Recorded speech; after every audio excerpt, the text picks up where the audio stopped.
Recently മലയാളത്തിൽ വന്ന Pluto എന്ന് പറഞ്ഞൊരു സിനിമ ഇപ്പോൾ കണ്ടായിരുന്നു. കുറേ നാള് ശേഷം നീരജ് മാധവിൻ്റെ ഒരു സിനിമയായിട്ടൊന്നൊരു പ്രത്യേകതയോടെ ഈ സിനിമയ്ക്കുണ്ട്.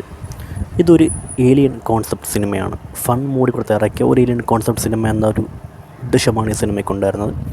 അപ്പോൾ ആ ഒരു കാറ്റഗറി പരമായിട്ട് വന്ന സിനിമകൾ ഒരുപാട് മലയാളത്തിൽ വന്നിട്ടുണ്ട്. ഇപ്പം ഒരു ഏലിയനായിരുന്നാലും ചാത്തനായിരുന്നാലും അങ്ങനെയൊക്കെ ഉള്ള ടൈപ്പ് ഓഫ് സംഭവം വന്നിട്ടുണ്ട്.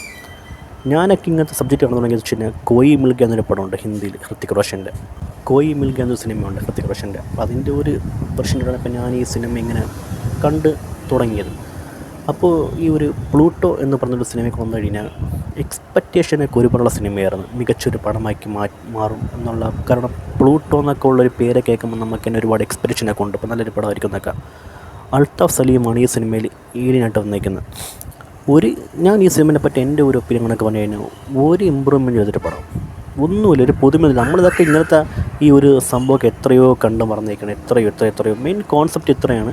ഒരു നായകൻ കാണും. ആ നായകൻ ഇപ്പോൾ സത്യം പറഞ്ഞാൽ ഒരു ജോബിലൊക്കെ ഒന്നും ശ്രദ്ധയില്ലാതെ കയറുന്ന സെറ്റാകുന്ന ഒരു നായകന് എന്തെങ്കിലുമൊക്കെ ആകണം നടക്കുന്ന ഒരു ടൈപ്പ് ഓഫ് നായകൻ. പക്ഷേ പിന്നെ എന്തെങ്കിലുമൊക്കെ ആകണം എന്നുള്ള ഒരു ടൈപ്പ് ഓഫ് സംഭവം.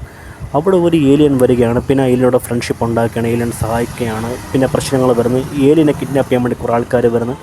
ഇങ്ങനെയുള്ള കുറേ കാര്യങ്ങളൊക്കെ നമ്മൾ എത്രയോ നാൾ വരെ മലയാള സിനിമയിൽ കണ്ടു കഴിഞ്ഞു. ഞാൻ ഒരു എക്സാമ്പിൾ പറഞ്ഞു കഴിഞ്ഞാൽ സാക്ഷാൽ ശ്രീമാൻ ചാത്തുണ്ണി എന്നൊരു സിനിമ, ഏഞ്ചൽ ജോൺ എന്ന് പറഞ്ഞൊരു സിനിമ, ഇങ്ങനെയുള്ള ചില പടങ്ങളൊക്കെ കോയി മിളിക്ക് കൂടെ ഇൻക്ലൂഡ് ചെയ്തേക്കാം. ഇതിലൊക്കെ നായകനെ ഹെൽപ്പ് ചെയ്യാൻ വേണ്ടി വരുന്നൊരു ടൈപ്പ് ഓഫ് സംഭവമാണ് ഈ ഒരു ഏലിയൻ ഫാക്ടർ എന്ന് പറയുന്നത്. അപ്പോൾ അങ്ങനത്തെ ഉള്ളൊരു ടൈപ്പ് ഓഫ് സംഭവമാണ് ഈ സിനിമയുടെ പറയാൻ വേണ്ടി ആഗ്രഹിക്കുന്നത്. അത് പുതുമയായിട്ടൊന്നുമില്ല. പിന്നെ നമുക്ക് ഗസ് ചെയ്യുന്നില്ലല്ലോ, പിന്നെ തിരിച്ചു പോകും ആ ഒരു സെൻറ്റിമെൻറ്റ് അങ്ങനെയൊക്കെ.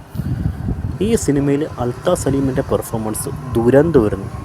അയാൾ എന്തുമാണ് കാണിക്കുന്നത് തന്നെ എനിക്കൊരുമില്ല. ദുരന്തം പെർഫോമൻസ് ആയിരുന്നു. എല്ലാത്തിലും കാണിക്കുന്ന സ്ഥിരം ചിരി, തമാശ, dialogue delivery, dialogue tone. Neeraj മാധവിൻ്റെ കഥാപാത്രത്തിന് ഒരു ഇമ്പ്രൂവ്മെൻറ്റും കാര്യങ്ങളൊന്നുമില്ല. വന്നു പോകുന്ന കഥാപാത്രങ്ങൾക്ക് ഒരു ഇമ്പ്രൂവ്മെൻറ്റും കാര്യങ്ങളൊന്നുമില്ല. പിന്നെ ഇത് നമുക്ക് എന്തായാലും ഇത് കണക്റ്റ് ആയില്ല. പക്ഷേ ഇനി കുട്ടികൾക്കെങ്കിലും കണക്റ്റ് ആവുമെന്ന് വെച്ച് കഴിഞ്ഞാൽ അതും ആവത്തില്ല. കുട്ടികളൊക്കെ ഇത് കണ്ടു കഴിഞ്ഞാൽ എടുത്ത് എറിയും ഈ പടം കണ്ടു കഴിഞ്ഞാൽ. അങ്ങനെയുള്ള ഒരു ടൈപ്പ് ഓഫ് സംഭവമാണ് ഇത് വെച്ചിരിക്കുന്നത്. നല്ല ഇതൊക്കെ കുട്ടികൾ കണ്ടാൽ തന്നെ അവർക്ക് പോലും കണക്റ്റ് ആകുമെന്ന് ചോദിച്ചു കഴിഞ്ഞാൽ ഒട്ടും ചാൻസ് കുറവാണ്. കാരണം അമ്മാതിരി മേക്കിംഗ് ആണ്. പോകുന്ന താരങ്ങൾക്കൊന്നും ഒരു ഇമ്പ്രൂവ്മെൻറ്റ്. പിന്നെ അമീൻ്റെ ഗ്യാങ്ങിൽ, നമ്മളെ ഇൻസ്റ്റാഗ്രാം കണ്ടൻറ്റ് ക്രിയേറ്റർ അമീൻ്റെ ഗ്യാങ്ങിലുള്ള നിഹാൽ ഒരു റെഫറൻസ് ചെയ്യുന്നുണ്ട്. നിഹാലൊന്നും പ്രത്യേകിച്ച് ഒന്നും ചെയ്യാൻ പറ്റില്ല. വാഴയിലൊക്കെ ആണെങ്കിൽ നിഹാലിനൊക്കെ പെർഫോമൻസ് ചെയ്യാൻ വേണ്ടി അത്യാവശ്യം നല്ലൊരു സ്പേസ് ഉണ്ട്. പക്ഷേ ഇതിനകത്ത് അത്രയ്ക്കൊന്നുമില്ല. ഇത് കുട്ടികൾക്ക് പോലും കണക്ട് ചെയ്യാൻ വേണ്ടി പറ്റാത്തൊരു പടമാണ്. വെറുതെ നിങ്ങളാരും ഈ കാശ് കൊടുത്ത് ഈ സിനിമ പോയി കാണുന്നത് മാത്രമേ പറയാൻ പറ്റുള്ളൂ. കാരണം അത്രയ്ക്കൊന്നും ഒരു ഇമ്പ്രൂവ്മെൻറ്റ് പോലും ഈ സിനിമയ്ക്കില്ല. ഇതിൻ്റെയൊക്കെ ഒരു ഹൈപ്പും കാര്യങ്ങളും ഞാൻ കരുതി മികച്ച ഒരു പടമായിട്ട് മാറുമെന്ന് കരുതിയത്.